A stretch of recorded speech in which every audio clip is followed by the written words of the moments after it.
Hello, everyone, and welcome to Radivision, the new entrepreneurship network and our new Stories Live interview series, sharing the entrepreneurial journeys of amazing startups, their founders, and their teams. This series is broadcasting 2 to 3 times a week, and we are so thrilled you tuned in. I'm Andy Lyons, startup coach to first-time founders, and I am your guest host for today's COVIDpreneur Stories Live interview. And I have the good fortune to interview and introduce you to Enzo Signore, the CMO for Quanergy, a Silicon Valley-based technology company offering smart sensing solutions. Enzo has held senior marketing roles at some of the largest tech companies in the world, including Cisco, JDSU, and Avaya. And his deep background in AI, cloud, and SaaS-based business models, combined with his metrics-driven marketing leadership style, has contributed to 2 IPOs and 2 successful turnarounds. I am so excited to learn more from Enzo and hear more about Quanergy. Welcome to Radivision and Stories Live, Enzo. Andy, how are you doing? Oh, so good to see you. Where are you hailing from? I'm from Saratoga, California. I love that. Yeah, and I'm from Boston, so it's so much fun to be able to chat with you today about the incredible innovative technology that Quanergy has implemented to address COVID-19. So before we begin and dive in, let's introduce everyone to Quanergy with this short video. COVID-19 has changed the world, and while the situation around the globe is still developing, several countries and states are planning to restart the local economies. Quanergy's flow management platform combines its state-of-the-art 3D LiDAR sensors with its AI-powered Cortex perception software to create the social distancing solutions needed for society to restart and to move forward safely, and is available now. Okay, viewers, come on, that is some cool technology. So Enzo, given your deep background and working with many large corporations, tech companies, how is it that you joined this young, I mean, it's maybe what, 8 years old now today, this young company a year ago in 2019? Well, I've been with the company about 1 year, and as you mentioned, I've been in several startups before, both public. So it was very exciting to take a concept from the very early stages and make it become a very successful business. And when I started working with the board and talking to the board of Quanergy in the spring of last year, I realized that Quanergy was going to enter a very exciting phase of growth and with the ability of disrupting a number of markets. The market today for LiDAR is already about $1 billion and is expected to grow to about $5 billion over the next few years. So it's already significant market. But what's even more interesting is the fact that this technology can truly disrupt even bigger markets like IoT market or camera-based systems market. And so has very high potential given its technical capabilities and societal impact. And so very excited to be part of the team and be able to help drive growth in the company. Very exciting company. And of course, I think they're so great that they have you as their CMO. Tell us, you're in Silicon Valley and San Francisco, and similar to the Boston area, we got hit right away with COVID. One of the first to have to start addressing, isolation, wearing masks, all of that. How has the pandemic affected you personally? And then let's talk about how the pandemic has affected the Quanergy team. Yeah, it's thanking God and thanking the good fortune. My family, my direct family, my friends, or my coworkers are in good health. None of them have been hit, so I'm very fortunate by that. And I would say the personal impact has been on inability to to travel, which is one of my passions, but also, very important to continue to develop the fabric of your family, right? My family is originally from Italy, so we didn't have a chance to see them this year. My daughter is living in Amsterdam right now, so we didn't get to see her. My wife and I wanted to celebrate our wedding anniversary in Central America, and we couldn't do so. That has limited our ability. But more importantly, it's truly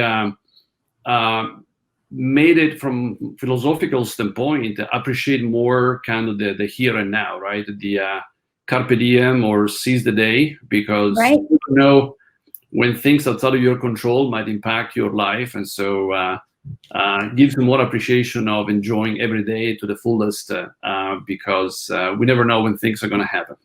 That's right. And I love your attitude. And I know it's a sacrifice for not seeing your beautiful daughter and going on your anniversary trip. And so I appreciate that. And yet I also appreciate the good fortune to be able to wake up and be healthy and strong through the pandemic. How about the Quanergy team? You were all meeting at offices and everyone had to become remote workers overnight. How has that gone for folks? And did you have to reduce the workforce at all? We had to adjust pretty quickly. We had we didn't know clearly, like nobody else, how long this was going to last. So we took immediate actions to not go to the office. We had the shelter in place here in California, like most parts of the world. And the beginning was not easy, for sure, right? We had most of the activity, like manufacturing activity or hardware-based activity, couldn't be done at all, right? Because you had to be in the lab, you had to be in the office to perform those duties. Software, we were able to continue the development on the software side. We had a distributed team, so they were able to actually continue working very effectively. And to give credit to our engineering team, they were able to actually accelerate some of the activities during this time frame. So the efficiency actually went up. We did a lot of communication. We did a lot of Zoom sessions, of course. We changed our e-staff meetings, became 3 times a week to make sure everybody was in sync. And so over communication was a key to make sure that everybody was in their seat and was connected to the company in this trying time. But I love what you said about how efficiency increased. I think we've seen that at many companies, right? We have. Well, one thing, you're not commuting to work, right? So you're saving the time to get stuck in traffic, which in the Bay Area, like most of the part of the US, is pretty bad. So that's an efficiency. Maybe too efficient, because there's not a separation anymore between work and personal time. Right. So you need to be able to carve out the right balance.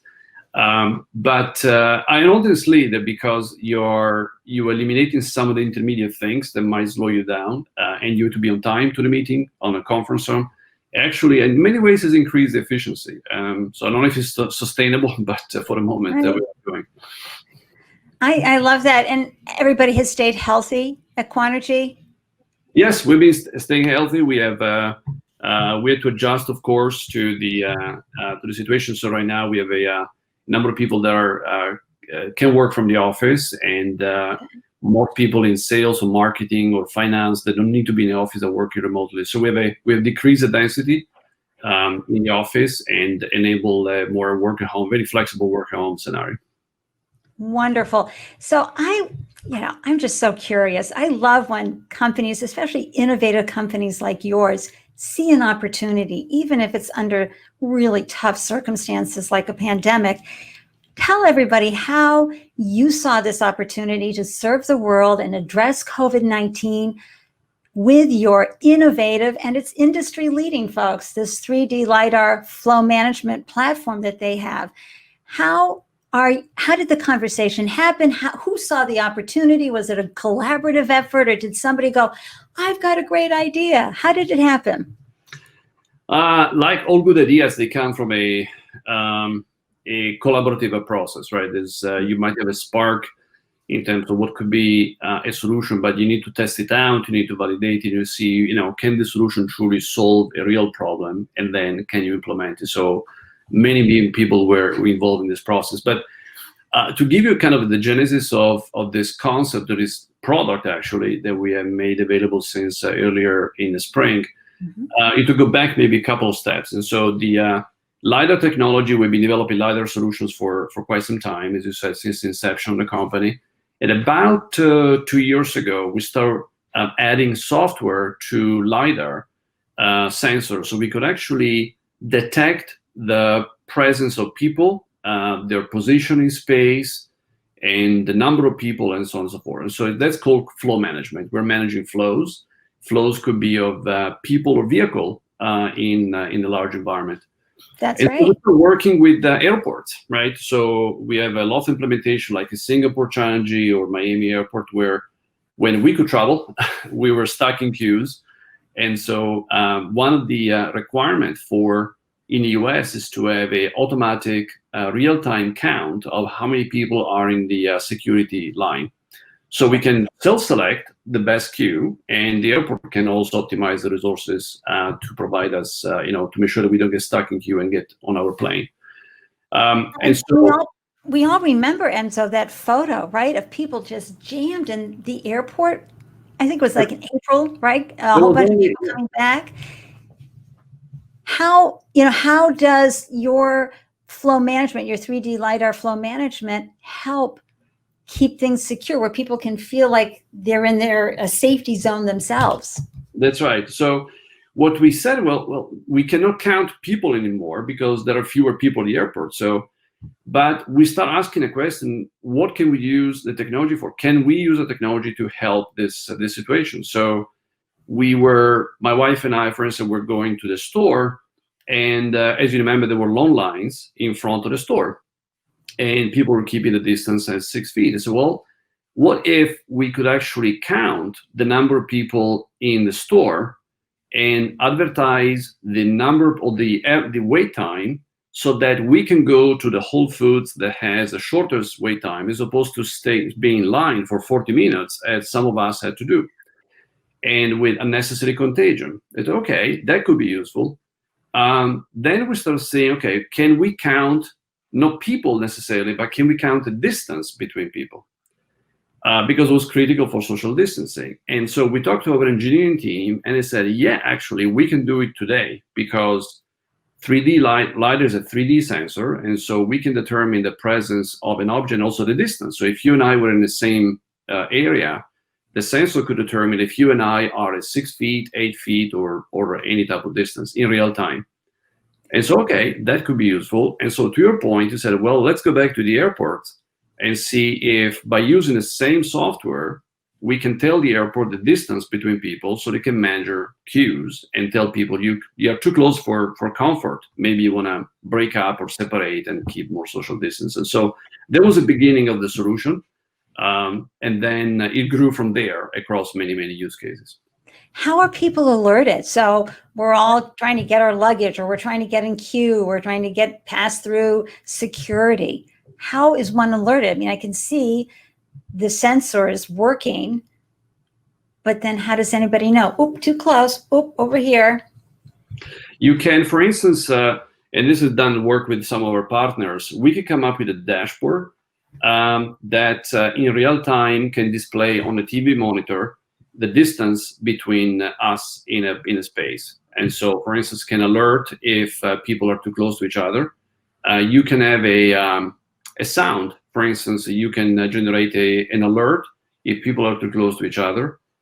Something we've done in our office, actually, because we want to allow people to work in a safe environment. So, for instance, we come up with one-way corridors, right? So, as to eliminate the contact between workers, we come up with one-way street in the offices, and so we can actually put a sensor, determine if somebody is going the wrong way, and make sure they don't mix up. I'm laughing, Enzo, because I'm the one who looks up at last minute and went, oh my gosh, I'm going down the wrong way at the grocery aisle. Anybody else? That's right. I think too, what I understand is that this innovation of yours, of Quanergy, has the capability to also sense temperature changes. Yeah, we don't. The temperature change is done by thermal cameras because they need to clearly determine the temperature. But one of the problems that we have with thermal cameras, most people have, is the level of accuracy that they have, specifically now in the summertime, right? So when we come from the outside, our body temperature tend to be higher than normal.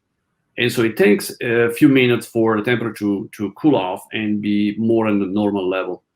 And so many people not taking temperature at the door, but are taking afterwards because they want to see if the temperature is still abnormal after a few minutes. And so what we can do, we have an integration with thermal cameras. And so if the thermal camera detects that somebody is a high temperature, we can track that individual throughout the space, and then we can send an alarm to security or to HR, whoever is in charge of applying the policy, so they can have a conversation with this person and maybe take a temperature at that time and then monitor it and then take action. And one without invading anyone's privacy, or exactly right. That's the important thing. So other technologies like cameras are very invasive from a privacy standpoint because you don't have any facial recognition, right? And so you have a lot of concern. Even if you are GDPR compliant, potentially the information could be hacked and could be used in an inappropriate way.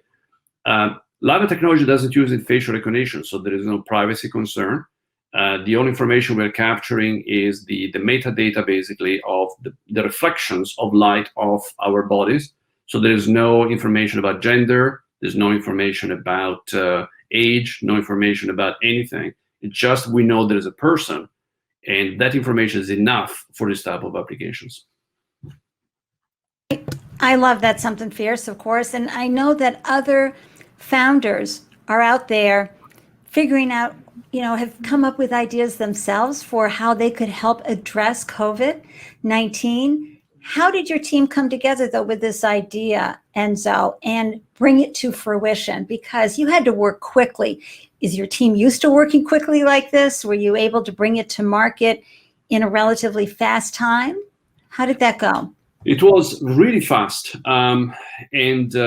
Everybody, so when you have an idea like this, it's very sensitive, right? Because it's truly in completely uncharted water. Nobody knew what social distancing was, back in January. And so nobody planned for it. Nobody knew what even the requirement was. So you have a lot of practical, societal, economic issues you have to navigate before we launch the idea. So when we had the idea, we start talking to our partners. They were like in the airport or other technology partner developing applications on top of our solution, and said, what do you think about this?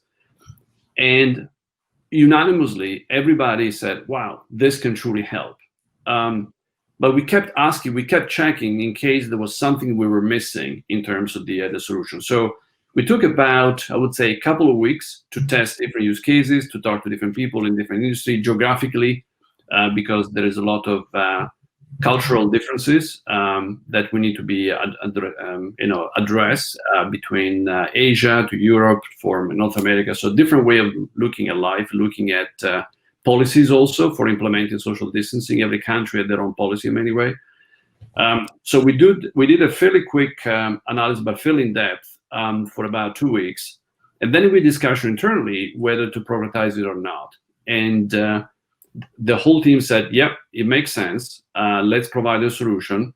So literally, we had our software team, our hardware team start working together to test the solution, and we launched it. We launched it through our partners first, and then we launched a webinar at the end of April, I believe, to let the world know, and then we started. So how many weeks total, Enzo?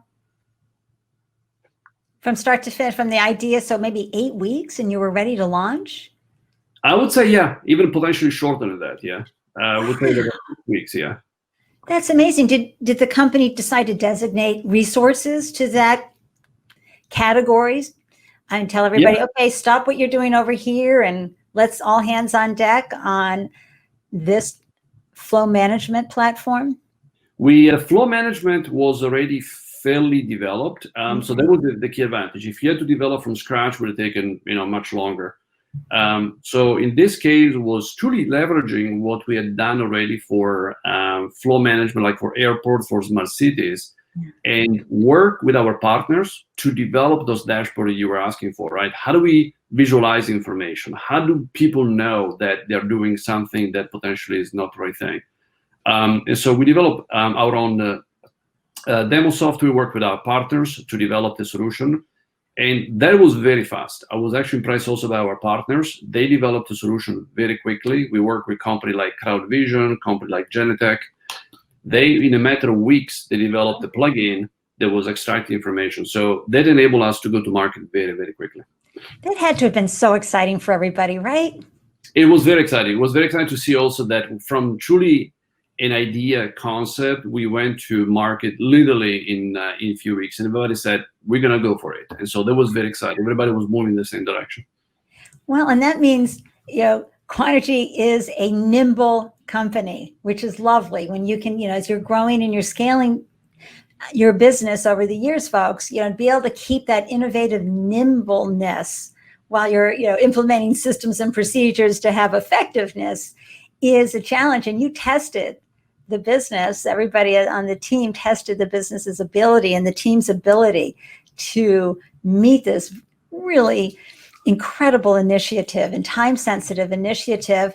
And then how about, did you bring it to existing customers? I mean, how did you find your customer segment? Because, your partners all came together to help you build the product and get it out there. And I know you spoke to a few customers. How did everybody receive it once you launched it, once you had the webinar? It was really surprising. I mean, we had hundreds of people on. We did three sessions, 3 webinars, different time zones for our friends around the world, and we had several hundred people to join. And we had to, and the notice we provided to the audience was very short. We gave, I think, about a week notice that the webinar was coming on, and we had as you know, typically you have to provide a month notice, right, for people to book it. The advantage, as we mentioned earlier, people are very efficient now, so they were able to jump in on the webinars faster.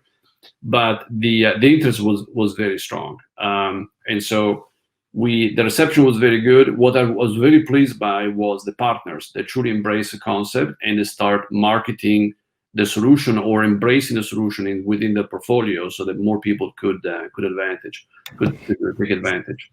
So everybody watching, I mean, take this in the fact that Enzo and the team at Quanergy were able to leverage the partnerships that they had already established. They already had these great relationships. And those folks rose to the occasion as well. They became very nimble, and everybody came together with a flurry of activity and excitement to launch this product. You still had to figure out things like pricing, et cetera. So you, being the smart and savvy CMO that you are, how did you, share with folks how you determined what to be charging, who to approach, et cetera? Yeah, the flow management solution was already pre-existing, so we already had a pricing structure that was driven by the value proposition that we brought to market, from smart cities, smart spaces, and and security application. We decided for this social distance solution not to charge anything, because it was very important for everybody to get back to work. And so we work with our partners to enable the solution, and so we made the social distancing component that was already embedded in the technology for free, because truly it was something that I think anybody could have benefit. All right, can I hear everybody out there? Ah, and so that was smart. That is smart. And how has the response been since you've launched the product? Very strong. We have now, through our partners, engagement with lots of interest, actually interest enough from sports stadiums now, because people want to bring back the fans, right? And so, of course, I'm a bit football team, fan, soccer, calcio from Italy, and people are starting thinking about bringing fans back. And it's a challenging thing, because one need to determine what's my policy. How many fans should I bring back? It's how do I manage this? And so we're working with some of the biggest teams now to actually see how our technology can help allow the flow of people in, allow people to keep the distance, but also in common spaces, like in in restaurants, for instance, you don't want cameras, right? But you need to control the number of people there because you don't want to have too much density. And so a lot of technology actually become very friendly technology to tell you, look, you have way too many people, slow down. And so we're now working with a number of implementations to make it happen. So I'm thinking you must be hiring at Quanergy. I mean, this is a big initiative. We're hiring. Yeah, we're expanding the sales team right now. More importantly, we're focused, as I mentioned, channels. The truly the opportunity is for connecting the dots, right, between the application, the use case, and the technology. And so we're looking at a strong system integrators and partners that can truly multiply the possibilities of the technology. Right. And so now you're giving the product for free so you can get people back to work and back to cheering their teams on, right? How do you see the technology evolving? And do you feel that you've created actually a new industry, a new platform, a new way of doing business? Share. It's a beginning of something. As I mentioned, this is the reason why I joined a year ago. It's the technology is so powerful, and the accuracy of the technology, the range of the technology, the fact it can protect the privacy individual, it's unparalleled. And so it has truly the ability to disrupt a multi-billion-dollar camera business today. And that's very exciting. So if you think about having 2D versus 3D, once 3D provides you all the information and more than 2D, why using 2D? Right? It's as simple as that. And so that's a transition we're now driving the industry to. And that could be applied to smart cities. You want to count how many cars are going through intersection, then detect if there is a pedestrian across the street so you can actually avoid an accident. You can do with a camera. If you want to, now everybody's buying more product from home, right? For e-commerce applications, you want to optimize processes like logistics processes, by using the information of the parcels, the crates, and so on to automate process. So all of these applications can be done with 3D sensing, and that's the exciting part. We can truly enable a new generation of flow management application with 3D sensing. Hey, I got to tell you, folks, obstacles create opportunities. It's the whole mother of invention story. Quanergy has risen to the occasion brilliantly and beautifully. And I am so excited by all this. And I know we have some questions from our live viewers. Let's hear. Robert's asking, can your LiDAR be used in shopping centers, office buildings, and other areas with lots of people?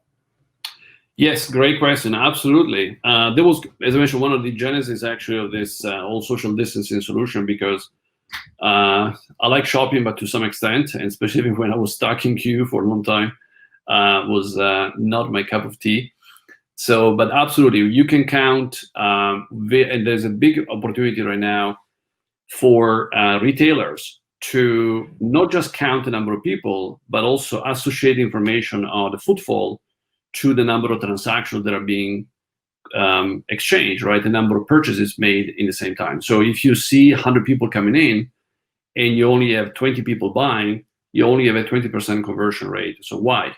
Well, you can actually track the individuals, again, by preserving the privacy across the store, and see how many people came in but didn't buy anything. How many people maybe went only to one section of the store. How many people went through 3 or 4 sections of the store.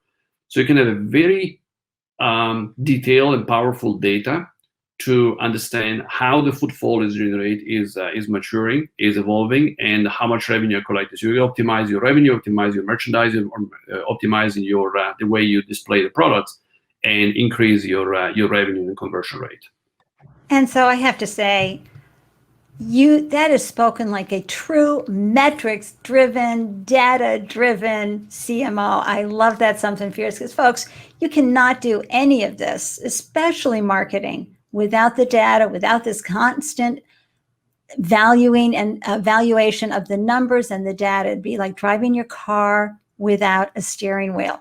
So, everything that Enzo just mentioned right there is critical to really understanding not just the technology, but the marketing aspect of it all, because you're going to be delivering what your customers want. And that's what they want, is that information of the flow. So great, Enzo. Any other questions from the live audience? Hi, Olivia. Do you think all airports will need to offer this solution? Now I'm hearing COVID will be with us for a very long time until herd immunity is reached throughout the planet. Wow. Great question, Olivia. We believe so. Airports are, so there are a number of things. As I mentioned, the solution started with, calculating the wait time at the security checkpoint. But it's a small area, as you know, within the airport, right? As you get to the airport, you are in the check-in area. Then you go after that, you go to the retail area, like, Starbucks or different area. And then finally you go to the lounge, and then you board the plane. And so there is a lot of opportunity for intermingling, a lot of opportunity for potentially being too close to each other. And so the social distancing aspect is very important right now, but the same data, the same identical infrastructure, the same sensor, the same software can be used to track the flow of passengers from curb to gate. And so very similar scenario to the retail scenario. You can now understand where people are going, how much time they're spending, and becomes an opportunity to optimize flows and generate more revenue from us as passengers as we are at the airport. So we believe there's a very broad applicability in airport in a much broader scope than is being deployed today. Great. Thank you, Olivia. Who's next? This is so exciting. Hey, James, do you have special advice for marketing more successfully in a COVID-stressed business world? I love that question. Yeah, that's a interesting question.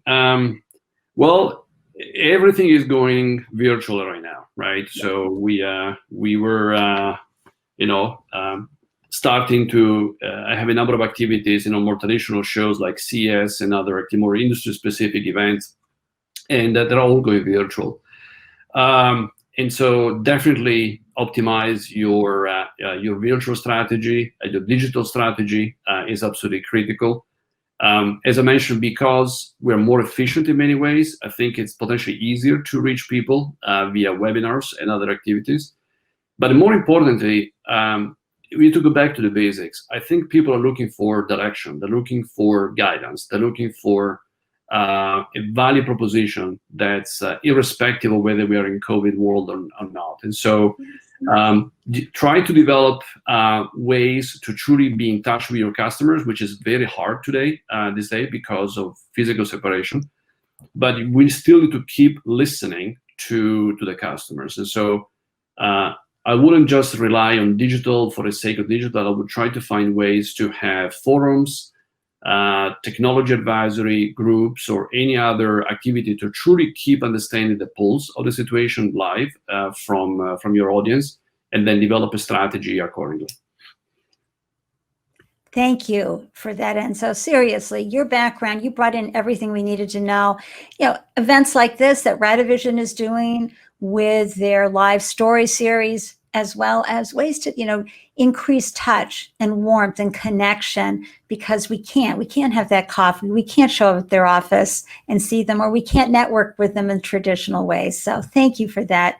And I just have to say, as a founder of 4 businesses and a coach to other founders, Enzo, I just love hearing your wisdom come through for those of us who are trying, and my clients and other tech founders who are trying to figure out how to manage their business, keep the doors open during this time when they're trying to struggle. What worked before is no longer working, trying to find new pathways. So thank you so much for that. Do we have another question? Hey, John, how do you extend the wide adoption of LiDAR for social distancing? As I mentioned, there are 2, I think, aspects to your questions. One is, how do we expand social distance? Second, how do we expand the adoption of LiDAR in general? The fact, actually, we have talked about social distancing as an application for LiDAR has opened up a lot of doors that we didn't expect. Because, as I mentioned, not many people know what LiDAR can do today. It's a fairly new technology. Most of the emphasis in the market has been about automotive, autonomous vehicles, which is one of the applications. But very few people know that LiDAR can actually solve these flow management problems, right? Airports, in retail, or in smart cities. People always go to cameras first because that's what have been used for the last 5 to 10 years. And so by talking about social distancing, this actually has expanded the number of use cases dramatically. 3/4 of our pipeline for this year and next year is on flow management applications. And so we're working with municipalities like San Francisco. We're working with Las Vegas. We're working with in Australia with some major public spaces that you might recognize. We're working with public stadiums. We're working with cities in Lisbon that want to count how many people are coming into the barrio, the city center. So things nobody would have thought was possible, and was truly driven by the fact that people are becoming aware of the capability of this technology, and the fact it's very privacy friendly, the range is very long, the accuracy is high, so the number of ideas in the market is just multiplying weekly, and it's very fascinating to watch. And so how are you getting any sleep? I mean, I'd be so excited. Jumping up. Excited. The sleep is a precious commodity these days, but it's really fun. It's really fun. I got to tell you, I'm really happy for everybody at Quanergy. Those are some exciting opportunities. Okay, let's have another question from our fun live audience. Hey, Amelia, how does your sensors compare in terms of price and performance with other alternatives? Great question also. So let me compare for this application. The key competition or alternatives rather are not other LiDAR technologies today. It's fundamentally cameras, as I mentioned. And let me give you some parameters to understand the price differential. So today with the LiDAR technology, we can deliver between 10 times to 20 times lower cost per area compared to camera-based systems. 10 times to 20 times cheaper. Why that's the case? With a single sensor, you can cover an area up to the equivalent of 15,000 square meters. It's a lot. It's like 70 meters out. It's a big area with a single sensor. With cameras, you will need literally hundreds of cameras to cover the same space. So while the cost of the camera individually is a bit lower, when you have hundreds of those, the cost of the system becomes very, very high. And that's just the cost of the sensors. And then on top of that, you put the cost of the cabling, cost of installation, because every sensor has to be connected together, networking, so it becomes very, very complex and very costly. And that's why, if you compare airports, for instance, airports were dominated by cameras only up to maybe a year ago. Now, pretty much all the implementation are going to LiDAR because the economics are so much better. So that's a very important factor at the end of the day. One, budgets are smaller now. People, they're going to stretch the dollar in their budget longer because they don't know how long the situation will last. And so going after a more economical solution that also provides the benefit I mentioned, it's a key turning point for the industry. And so think about it, 10x to 20x cheaper compared to camera-based systems. All right, competitors, heads up. Okay, one more question, then we'll wrap things up. Hi, Jack W. Does Quanergy offer LiDAR-enabled smart city solutions for transportation?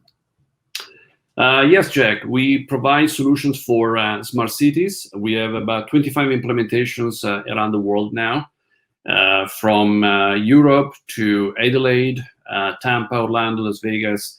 The most recent one is in San Francisco, near home here, and very, very excited. We're working very closely with Cisco, and we have developed a solution to count the number of cars at the intersections to address one key objective that San Francisco has, which is called Vision Zero. They want to bring to zero by 2024 the number of fatalities caused by traffic accident, by traffic. And so they tried many technologies in the past, and they see they were not as effective. So we started working with them, with San Francisco Municipal Transportation Authority last year. And we completed the first project, which is about a 5 intersection by the Chase Center, where the Warriors, the NBA team, plays.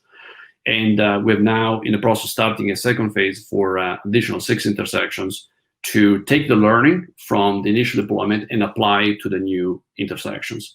And the objective there is to increase the flow of traffic in a very congested area, at the same time to reduce the number of accidents. And so that's a solution already available, very commercially deployed, very stable.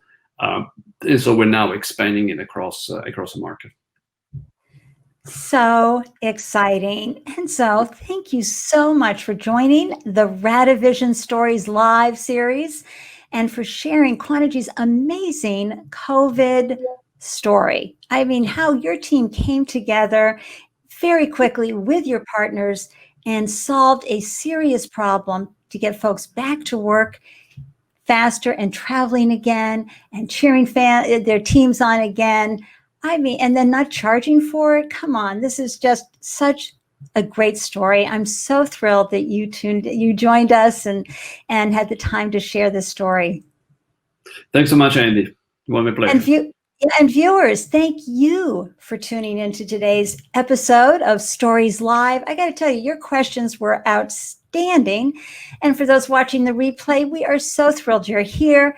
Radivision is the new entrepreneurship network, and to join future live stream shows and watch past episodes from the Stories Live series and connect with other entrepreneurs and hear other incredible startup stories, please visit Radivision.com. And it's been an honor and a privilege to be your host today. Wishing everyone continued success with all your entrepreneurial endeavors. Please stay healthy, stay strong.